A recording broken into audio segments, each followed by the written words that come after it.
सतनाम।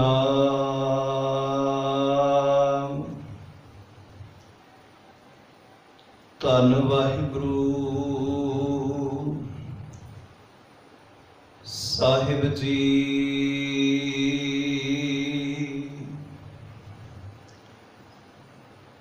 बाणी गुरु गुरु है बाणी,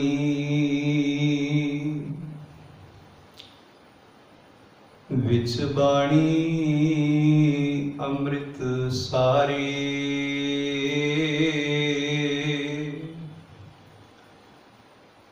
गुरबाणी कहे सेवक जन माने,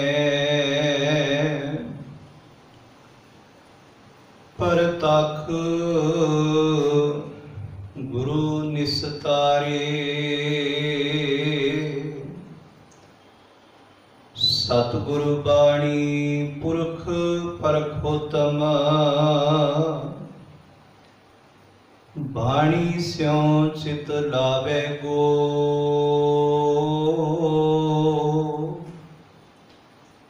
गुरु बाणी सुनत मेरा मन द्रव्या, मन भीना निज घर आवे गो। परम सत्कारयोग सतगुरां दी साजी नवाजी गुरु रूप गुरु प्यारी साध संगत जीओ, भागा माले हो निता प्रति गुरबाणी गुरमत दी विचार सरवण करके आप जी इस मनुखा जीवन नूं सवारण अते सफला बनाउण दा यतन उदम करदे हो। अज आपां गुरबाणी की रोशनी अंदर शब्द विचार दीआं बरकतां इस विषय नूं समझण दा विचारण दा यतन करांगे। शब्द की है, विचार दी की अहमियत है अते शब्द विचार दीआं बरकतां की ने, इस विषय नूं गुरबाणी की रोशनी अंदर आपां समझण दा यतन करांगे। विचारां दी आरंभता तो पहला गुरु साहिब जी वालों बख्शिश की हुई प्यार भरी असीस गुरु फतेह नाल सारे सन पाओ। सारे आखो जी वाहिगुरु जी का खालसा वाहिगुरु जी की फतेह। गुरमत विचारधारा दे अंदर शब्द सिद्धांत नूं सब तो सर्वोत्तम मन्निया है। सिक्खी दे अंदर जो शब्द का सिद्धांत है, ये सिक्खी का धुरा है, ये सिक्खी का प्रमुख अंग है। सतगुरां ने अपने शरीर काल के अंदर भी शब्द नूं गुरु आख्या है, शब्द नूं महानता दिती है, शब्द नूं ही सर्व उच्च मन्निया है। ते जदों आपां गुरबाणी के अंदरों शब्द की परिभाषा नूं देखिए कि शब्द की है, वैसे प्रसिद्ध विद्वानां ने भी अपने मत अनुसार शब्द की परिभाषा दस्सण का यतन किया है। प्रसिद्ध विद्वान भाई कान सिंह नाभा जी वो आखते हैं कि श्री गुरु ग्रंथ साहिब महाराज जी के अंदर जो शब्द है ना, ये करतार वास्ते अति सतगुरां नूं जो करतार दा हुक्म प्राप्त होया है, अति धर्म वास्ते गुरु मंत्र वास्ते अति गुरबाणी वास्ते ये शब्द आया है। श्री गुरु ग्रंथ साहिब महाराज जी के अंदर शब्द कई अर्थां विच आया है। ते आपां समझण दा यतन करांगे बाणी अंदरों कि जिहड़ा शब्द है वो किहड़े-किहड़े रूपां विच बाणी विच आया है। ते होर प्रसिद्ध विद्वान सरदार कपूर सिंह जी दे बड़े प्यारे वचन ने उस शब्द की परिभाषा बयान करदियां हुए आखदे ने कि शब्द वो तत्त है जिस द्वारा सानू सच की खोजी हुंदी है अते सच इस शब्द द्वारा ही असी उस रब अंदर अकाल पुरख जी के अंदर एकमिक हो जाते हाँ। शब्द के द्वारा सच की खोजी हुंदी है अति शब्द के द्वारा ही अकाल पुरख जी के अंदर एकमिकता हुंदी है। सरदार कपूर सिंह जी आखदे ने हुण बाणी की रोशनी अंदर जो शब्द के कॉन्सैप्ट नूं समझांगे कि शब्द किन्ना किन्ना रूपां विच आया है, शब्द की मीनिंग की ने, शब्द के अर्थ की ने। हुण गुरबाणी के अंदर शब्द रब जी के हुक्म नूं भी आख्या गया है। गुरबाणी के अंदर शब्द धर्म नूं भी आख्या गया है, धर्म वास्ते भी शब्द आया है। बाणी के अंदर रब जी नूं भी शब्द आख्या है, धर्म नूं भी शब्द आख्या है, नाम नूं भी शब्द आख्या है अते सतगुरां दे बचन नूं भी बाणी अंदर शब्द आख्या गया है। हुण शब्द इन्हां रूपां विच आ रहा है। असी शब्द गुरु साहिब की बाणी नूं भी कहने हाँ, पर बाणी के अंदर जो शब्द है ये अकाल पुरख जी के हुक्म नूं भी आख्या गया है, धर्म नूं भी आख्या गया है, नाम नूं भी आख्या गया है ते रब नूं भी शब्द आख्या गया है। हुण समझण का यतन करना कि विचार गहरी है, डूंगी विचार है, बड़े संजम नाल, बड़ी संजीदगी नाल इस बरीक नुकते नूं समझण का यतन करना है कि गुरु ग्रंथ साहिब महाराज जी के शब्द राही असी उस अकाल पुरख जी के हुक्म रूपी शब्द नूं समझना है। एक शब्द सतगुरां दी बाणी दा, पर एक शब्द है अकाल पुरख जी दा हुक्म। हुण बाणी दे शब्द द्वारा उस अकाल पुरख जी दे सच्चे हुक्म रूपी शब्द नूं समझना है। जिहड़ा हुक्म रूपी शब्द सारे ब्रह्मांड दे अंदर पसरिया होया है ते पातशाह गुरु अमरदास महाराज जी बाणी विच फरमाउंदे ने वो शब्द नूं हुक्म आखदे ने। उत्पुत परलो शब्दे होवे, शब्दे ही फिर उपत होवे। हुण इत्थे शब्द का अर्थ है हुक्म। हे भाई, इस संसार की जिहड़ी उत्पत्ति है ना वो रब जी के हुक्म द्वारा हुई है। रब जी के शब्द द्वारा संसार की उत्पत्ति हुई है।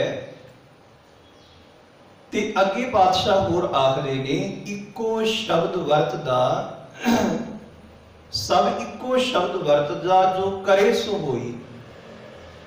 कि संसार अंदर एक शब्द वरत रहा है, वो शब्द की है? अकाल पुरख जी दा हुक्म। एको शब्द एको प्रभ वरतै, सब एकस ते ओपत होई। पातशाह कहते ने संसार अंदर एक शब्द वरत रहा है। शब्द का अर्थ हुक्म। किदा हुक्म वरत रहा है? अकाल पुरख जी दा।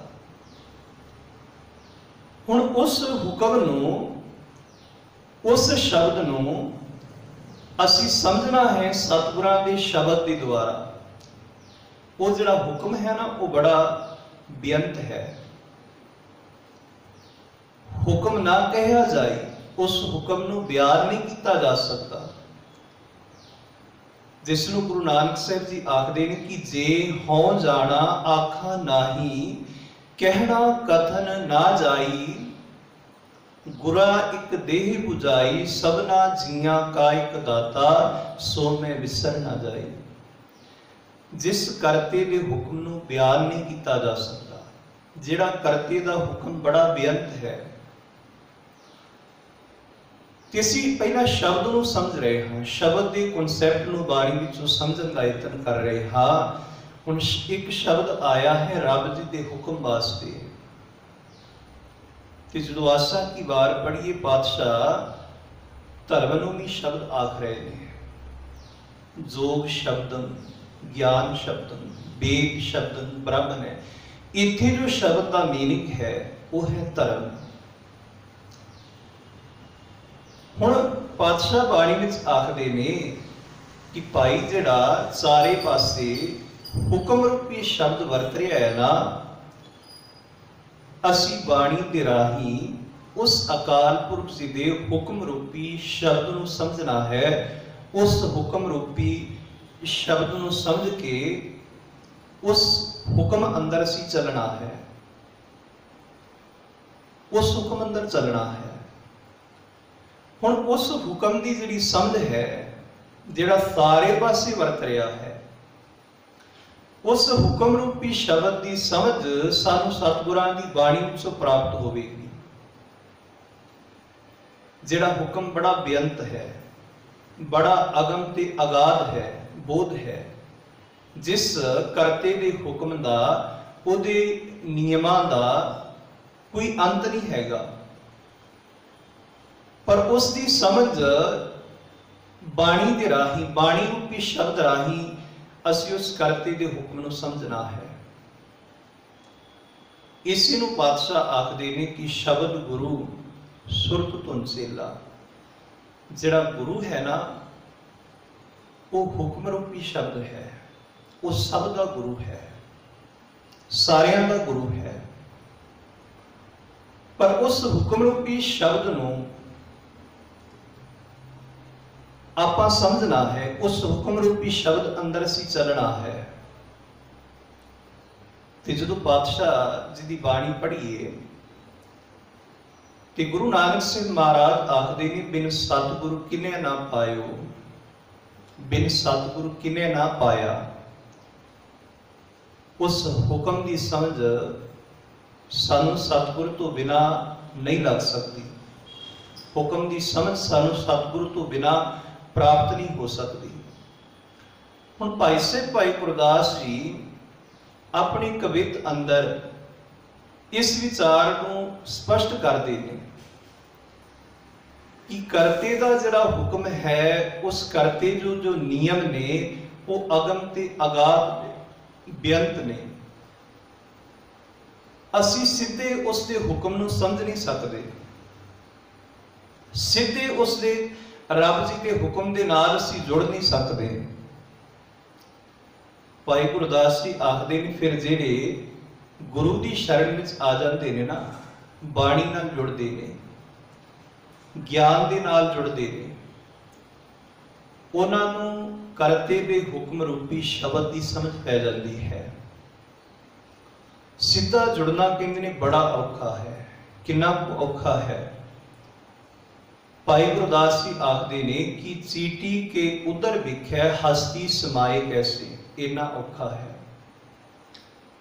कीड़ी के ढिड विच जिवें हाथी ने समाना होवे, भाव हाथी समा नहीं सकता। इसी तरह भाई गुरदास जी आखदे ने कि अतुल पहाड़ भार भृंगी ना उठावे। इन्ना औखा है कि मान लो कि भृंगी ने, कीड़े ने पहाड़ नूं उठाउणा होवे, नहीं उठा सकता। मच्छर के डंग ना मर्द है, बासक नाग। भाई गुरदास जी आखते हैं कि मच्छर जे बासक नाग नूं डस लवे, कट लवे मच्छर, पर उसकी मौत नहीं हुंदी। मच्छर नूं ते भुलेखा होवे कि मैं डंग मार के सप नूं मार देंगा, पर नहीं। मकरी ना जीते मकरी ना जीते जीते सरना पुजावे। मकड़ी उस शेर नूं चीते नूं जित नहीं सकती। किते मकड़ी के मन में तमन्ना होवे कि मैं शेर नूं जित लवांगी। भाई गुरदास जी कहते नहीं, बड़ा मुश्किल है। ते अगे भाई गुरदास जी आखदे ने, तुम चर उड़त ना पहुंचे आकाशवास।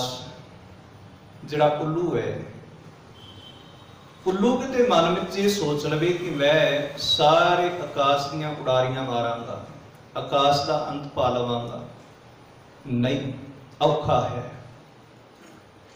अगे भाई गुरदास जी आखदे ने कि मूसा तो ना फैरत समुंदर पार पुजावे। किते चुवे दे मन में से गलत फहमी होवे, एक गलत आस होवे कि मैं सारे समुंदर का अंत पा लवांगा। कहते इसी तरह जिन्हें ये सारे कर्म औखे ने ना हो नहीं सकते। भाई गुरदास जी आखदे ने इसी तरह तैसे प्रिय प्रेम नेम अगम अगाध बोध। हे भाई, इसी तरह करते का जिहड़ा हुक्म रूपी शब्द सब थावां ते वरत रहा है, जिस हुक्म के अंदर असी भी हाँ, पर उसकी समझ सानू सीधे नहीं पै सकती, सीधे नहीं जुड़ सकते, बड़ा औखा है। आखते ने फिर किवें जुड़िया जाए। कहते ने सतगुर सागर जो बूंद होए समावे। हाँ, पर जदों गुरु की चरण शरण विच आवांगे ते उदों फिर सौखे तरीके दे नाल समझ पै जाएगी कि वह सागर है ते असीं उस सागर की बूंद हाँ। भाव कि उहदे नाल जुड़न तो बिना साडा गुजारा नहीं हैगा। सतगुर द्वारा ही उस करते दे हुक्म की समझ पैंदी है, ते जिसनों समझ नहीं पाई उसका जीवन गुरु पातशाह कहते हैं दुखों में निकल जाता है। जब तक हुक्म ना बूझता तब ही लो दुखिया, गुर मिल हुक्म पछाड़िया तब ही ते सुखिया। उदों सुखी हुंदा है जदों असी गुरु शब्द राही उस करते दे हुक्म रूपी शब्द नूं समझने हाँ। हुण बाणी इस करके पढ़नी है, बाणी इस करके विचारनी है, बाणी इस करके सुननी है कि मैं करते दे हुक्म नूं समझ के उस दे हुक्म में चल सका। ते गुरु नानक साहब जी सानू रोज ये पाठ पढ़ाउंदे ने, ये पाठ सानू दृढ़ कराउंदे ने कि किव सचियारा हुई है कि कूड़े टुटे पार, हुक्म रजाई चलना नानक लिखिया नाल। उस रजा दे मालक अकाल पुरख जी दे हुक्म में चलना, जिस हुक्म में चल के असीं सचियार होवांगे, उस हुक्म रूपी शब्द की समझ सानू सतगुरां दे ज्ञान द्वारा हुंदी है। यह है गुरबाणी विच शब्द का कॉन्सैप्ट जिसनूं आपां समझण दा यतन कीता है। हुण इस तो अगे विचार आपां विशा विचार रहे हैं शब्द विचार दीयां बरकतां। शब्द अकाल पुरख जी दा हुक्म ते अगे आउंदा है विचार। हुण विचार की बड़ी अहमियत है। ख्याल करना प्यारिओ कि जदों साडी विचार बदलेगी उदों ही साडा जीवन बदलेगा। असीं कहने कि फलाना बंदा बदल गया, हुण बदलन उहदा कोई शरीर नहीं बदलिया, हाथ पैर नहीं बदले, की बदलिया है? उहदी विचार बदली है। ते विचार करके असीं मनुख हां। ते गुरु अमरदास महाराज जी ते बड़ा सख्त फैसला सुनाउंदे ने, जिन्ना सतगुरु पुरख ना सेवियो, शब्द ना कीतो विचार, कोई मानस जो ना आखियन पशु ढोर गवार। पातशाह कहते ने विचार तो बिना तेरी मनुखा जिंदगी पशमा वाली है। जे तेरी जिंदगी अंदर सच की विचार नहीं, शब्द की विचार नहीं, ते विचार तो बिना असीं गुरु जी के दर्शन नहीं कर सकते। विचार तो बिना साडे अंदर भरोसा पैदा नहीं हो सकता। विचार तो बिना साडा जीवन तब्दील नहीं हो सकता। विचार की इन्नी अहमियत है। इक ना दर्शन की प्रतीत ना आईया, शब्द ना करें विचार, जिहड़े शब्द नूं समझदे नहीं। ते पातशाह कहंदे ने उन्हां अंदर कदी भरोसा परपक्क नहीं हुंदा, विश्वास दृढ़ नहीं हुंदा उन्हां अंदर, क्योंकि वो केवल उतों तो जुड़े हुए हैं। उन्होंने विचार नूं ते गुरु साहिब जी के शब्द नूं ते समझिया नहीं, बुझिया नहीं। पाठ पढ़े, पाठ पढ़ने ना बुझे पर बुझते नहीं हैगे, समझते नहीं हैगे, भेखी भरम भुलाए। ते पातशाह कहते ने कि भाई पाठ पढ़ने वाले भी भुलेखियां विच रहिंदे ने, भरमां विच रहिंदे ने, ते देखे जा सकते हैं। नितनेमी भी होणगे, पाठ भी करते होणगे, पर फिर भी जाके कोई मड़ियां ते मत्था टेक रहा है, कोई देहधारियां ते मत्था टेक रहा है, कोई ज्योतिषा को जाके पूछ रहा है। कारण कि पाठ ते बड़े कीते पर पाठ को समझिया नहीं। पाठ पढ़े ना बुझे, भेखी भरम भुलाए। पाठ पढ़िया पर पाठ की विचार नहीं कीती, समझिया नहीं।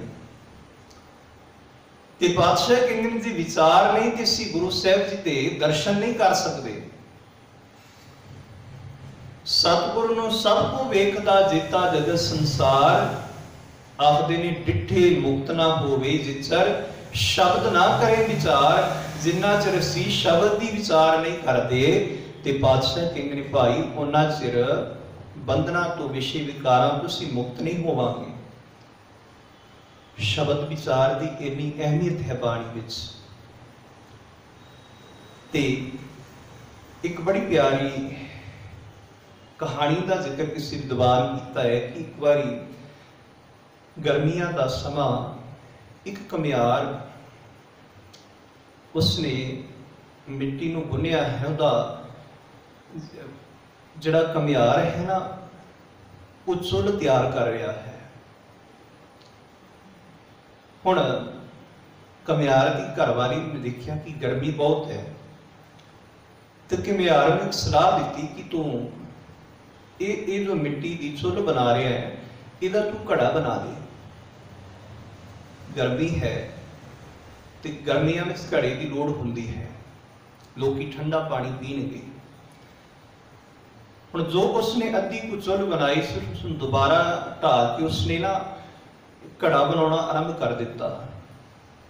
तो उस मिट्टी अंदरों आवाज आई, की गल तू तो मेरी चुल्ह बना रहा से, पर तू हुण तू घड़ा क्यों बनाना शुरू कर दिता है। कमियार कहता है कि मेरी विचार तब्दील हो गई है। तो मिट्टी अंदरों आवाज आती है, तेरी विचार तब्दील हुई है, मेरा जीवन तब्दील हो गया है। तेरे विचार बदले, मेरा जीवन बदल गया। मिट्टी कहती कि मैं चुल्ह बन जाती तो मैनूं सड़ना पैना सी, मेरे अंदर अग बाली जानी सी, हर समय मैनूं तपना पैना सी। मिट्टी आखदी है पर तू हुण मेरा घड़ा बना दिता है, हुण मैनूं तपना नहीं पेगा, हुण मैं सदा ठंडी रवांगी। कहण तो भाव कि जदों विचार बदलते ने उदों जिंदगी तब्दील हो जाती है। ते जे विचार नहीं बदले तो जिंदगी तब्दील नहीं होएगी। विचार किवें बदलणगे? शब्द की विचार राही। जदों ज्ञान की विचार करांगे, शब्द की विचार करांगे, तो फिर जिंदगी अंदर तब्दीली आएगी। कि सज्जन ठग दी तब्दीली नहीं आई। इको शब्द गुरु साहिब जी ने समझाया।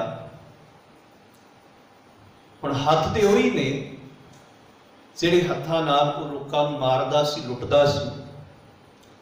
ते देखो बरकत शब्द विचार दी, विचार की अहमियत देखो। इको शब्द समझिया गुरु साहिब जी तो, हथ उही ने ਹੁਣ ਉਹਨਾਂ ਹੱਥਾਂ ਨਾਲ ਜ਼ੁਲਮ ਨਹੀਂ ਕਰ ਰਿਹਾ, ਪਾਪ ਨਹੀਂ ਕਰ ਰਿਹਾ, ਉਹਨਾਂ ਹੱਥਾਂ ਨਾਲ ਮਾਨਵਤਾ ਦੀ ਸੇਵਾ ਕਰ ਰਿਹਾ ਹੈ। ਇਹ ਹੈ ਵਿਚਾਰ ਦੀ ਅਹਿਮੀਅਤ। ਇਹ ਹੈ ਵਿਚਾਰ ਕਿੰਨੀ ਜ਼ਰੂਰੀ ਹੈ ਕਿ ਵਿਚਾਰ ਨਾਲ ਕਿੰਨੀ ਤਬਦੀਲੀ ਆਉਂਦੀ ਹੈ। ਹੁਣ ਸਾਡੇ ਅੰਦਰ ਵਹਿਮ ਭਰਮ, ਕਰਮ ਕਾਂਡ, ਅੰਧ ਵਿਸ਼ਵਾਸ, ਇਹ ਜਿੰਨਾ ਕੁਝ ਹੈ ਸਾਡੇ ਅੰਦਰ, ਸਿਰਫ ਇੱਕ ਚੀਜ਼ ਨਹੀਂ ਅਸੀਂ ਕੀਤੀ, ਸ਼ਬਦ ਨੂੰ ਸਮਝਿਆ ਨਹੀਂ, ਬਾਣੀ ਨੂੰ ਸਮਝਿਆ ਨਹੀਂ। ਜਿਸ ਬਾਣੀ ਦਾ ਸਿਧਾਂਤ, ਜਿਸ ਗੁਰਬਾਣੀ ਦਾ ਉਪਦੇਸ਼ ਸਿੱਖ ਜਗਤ ਅੰਦਰ ਸਭ ਤੋਂ ਸਰਵੋਤਮ ਹੈ, ਸਭ ਤੋਂ ਉੱਚ ਹੈ, ਬਾਣੀ ਦਾ ਸਤਿਕਾਰ, ਬਾਣੀ ਦਾ ਅਦਬ, ਬਾਣੀ ਦੀ ਜਗ੍ਹਾ ਸਭ ਤੋਂ ਉੱਤਮ ਹੈ। सबसे ऊपर गुरु शब्द विचार जो पातशाह कह रहे ने, पर उस विचार नूं ना समझण करके जिन्ने भरम ने उस साडी जिंदगी अंदर आ गए हैं। हुण यह है विचार की अहमियत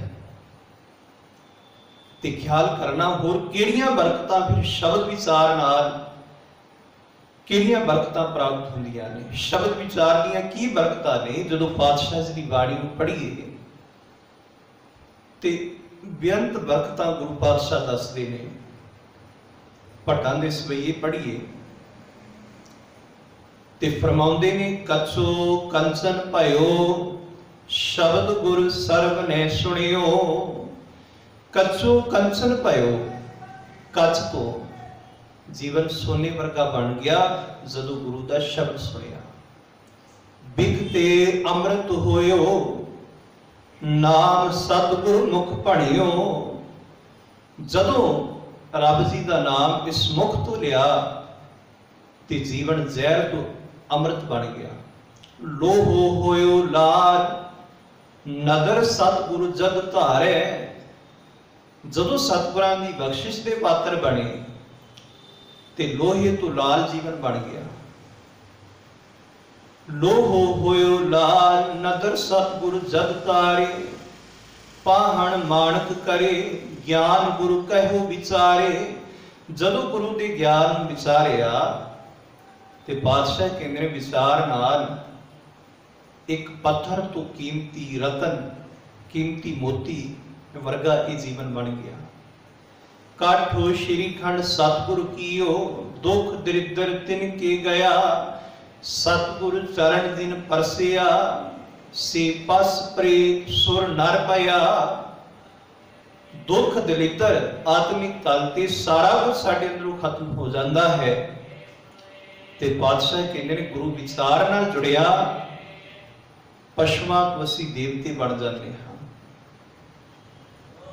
पशुआं तो सतपुरख बन जाते हैं। शब्द की विचार नाल जुड़िया इस शब्द विचार की बरकत है। सतगुर शब्द उजारो दीपा बिनस्यो अंधकार ते मंदिर रतन कोठड़ी खुली अनुपा। यह है शब्द विचार की बरकत। जे शब्द नूं समझांगे अज्ञानता का हनेरा साडी जिंदगी अंदरों निकल जाएगा। शुभ गुणां की प्राप्ति सानू अंदरों हो जाएगी। ते पातशाह होर बाणी विच किरपा करदे ने, सतगुरु बचन तुम्हारे। देखो गुरु बचना विच कितनी बरकत है, गुरु शब्द विच बाणी विच कितनी बरकत है। सतगुरु बचन तुम्हारे निर्गुण निस्तारे। पंच विखादी दुष्ट अपवादी ते पुनीत संगारे। जन्म पवंते नरक पड़ंते तिनके कुल उदारे। कोई न जाने कोई न माने से प्रगट हर दुआरे। कवन उपमा देहूं कवन बड़ाई नानक खिन खिन वारे। यह है गुरु शब्द की बरकत। जिहड़ा साडे अंदर पंच विखादी सिगड़ालू बने हुए सा, दुष्ट अपवादी दुष्ट बने हुए सा, पापी ते अपराधी बने हुए सा, विकारां विच फसे हुए सा, पशु बिरतियां विच घूम रहे सा, जूना विच पए हुए सा, जन्म ते मरण दा गेट बनिया होया सी। ऐसी गुरु शब्द की बरकत है। इन्हां सारियां चों गुरु ने कढ लिया। गुरु ने ऐसे भवसागर तो पार कर दिता। गुरु ने जीवन उच्चा चुक दिता। जिहड़ा जीवन पहला मन पहला विकारां विच सी, बुराइयां विच फसिया होया सी, यह है गुरु शब्द विचार की बरकत। ते सिख इतिहास पढ़िए, बिरध बाबा गुरु अमरदास जी ने, इतिहासकार लिखते हैं, इको शब्द अमृत वेले बीबी अमरो जी तो सरवण किया। करनी कागद मनमस वाणी बुरा भला दुई लेख पए, ज्यों जो किरत चलाए तुम चलिए तो गुण नाही अंत हरे। शब्द किथे लै गया बाबा अमरदास जी ने? इको शब्द सुनिया, ऐसा जीवन विच बदलाव आया, ऐसा मोड़ आया कि कर्म कांडा का रस्ता त्याग के गुरु अंगद साहब जी की शरण में चले गए। ते शब्द की कमाई ऐसी की कि गुरु पदवी ते पहुंच गए। इस शब्द की करामात है। भाई लैणा जी ने नहीं, भाई जोत जी तो गुरु नानक साहब जी की अमृत बाणी का शब्द सुनिया। जित सेविया सुख पाइए, सो साहिब सदा संभालिए। जित कीता पाइए अपना सा घाल बुरी क्यों घालिए। मंदा बोलना कीचे दे नमी नदर निहालिए। जो साहिब नाल ना हारिए, ते वेहा पासा ढालिए। किस लाहे उपर घालिए। प्यारियो, एक पौड़ी सुनी आसा की वार दी, ते सारे कर्म कांडां त्याग के भाई लैणा जी गुरु नानक साहब जी की शरण में चले गए और गुरु नानक साहब जी के रूप बन गए। यह शब्द विचार की बरकत। पर असी शब्द बहुत सुने, पर असी शब्द के भाव नूं समझिया नहीं। शब्द की विचार, असी शब्द का मतलब कुछ होर ही समझने हाँ कि शब्द द्वारा सानू कोई शायद होर ही करामाता नहीं फल प्राप्त होएगा। नहीं प्यारिओ, शब्द राही सानू असल साडी जिंदगी का आनंद रूपी फल, सुख रूपी फल प्राप्त होना है। मन समझावन कारणे कछुक पढ़िए ज्ञान। गुरु की बाणी पढ़नी है इस मन को समझाउण वास्ते, मन को मजबूत करने वास्ते, मन को चढ़दी कला विच रखण वास्ते सतगुरां की बाणी को पढ़ना है। जो मन को समझाउण वास्ते सतगुरां की बाणी पढ़ांगे तो फल नाल दी नाल ही आनंद का, सुख का, सबर का, सहनशीलता का ये फल तो सानू नाल दी नाल ही प्राप्त होणगे। जदों मन को समझाउण वास्ते अमृत बाणी घटते उचरो आत्म को समझावो। जदों मैं बाणी पढ़ांगा अपने आप को बदलने वास्ते, अपने आप को तब्दील करने वास्ते, ते प्यारे फिर बाणी का फल सानू नाल दी नाल मिलेगा। आनंद, सुख, दुख, रोग, संताप उतरे। सुनी सच्ची बाणी फिर सारे आत्मिक दुख हौमे वड्डा रोग है। ये तृष्णा वड्डा रोग लगा, कलेश अंदर दा झगड़ा, ये सारे दुख रोग संताप जिहड़े आत्मिक तल ते मानसिक तल ते सानू लगे हुए ने, ये सारे उतर जाणगे। ते बादशाह कहंदे ने जिथे ये उतरनगे उत्थे आत्मिक सुख की प्राप्ति होएगी, सुख मिलेगा। गुरबाणी गावो भाई, वो सफर सदा सुखदाई।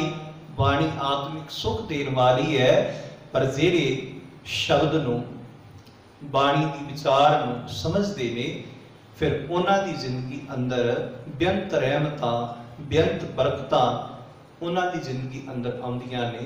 सो गुरु साहब किरपा करन, असी शब्द दे नाल जुड़ के उस अकाल पुरख जी के हुक्म रूपी शब्द को समझ के उस मालिक के हुक्म में चलदिया होया ये जीवन जिउंगे, ताकि हो सकने लोग सुखिए पर लोग सुहेले। नानक हर प्रभ आपके मेले। आप सारिया संगतां दा बहुत बहुत धन्यवाद। हुई भुल चुक दी खिमा। अदब सत्कार नाल आखो जी वाहिगुरु जी का खालसा, वाहिगुरु जी की फतेह।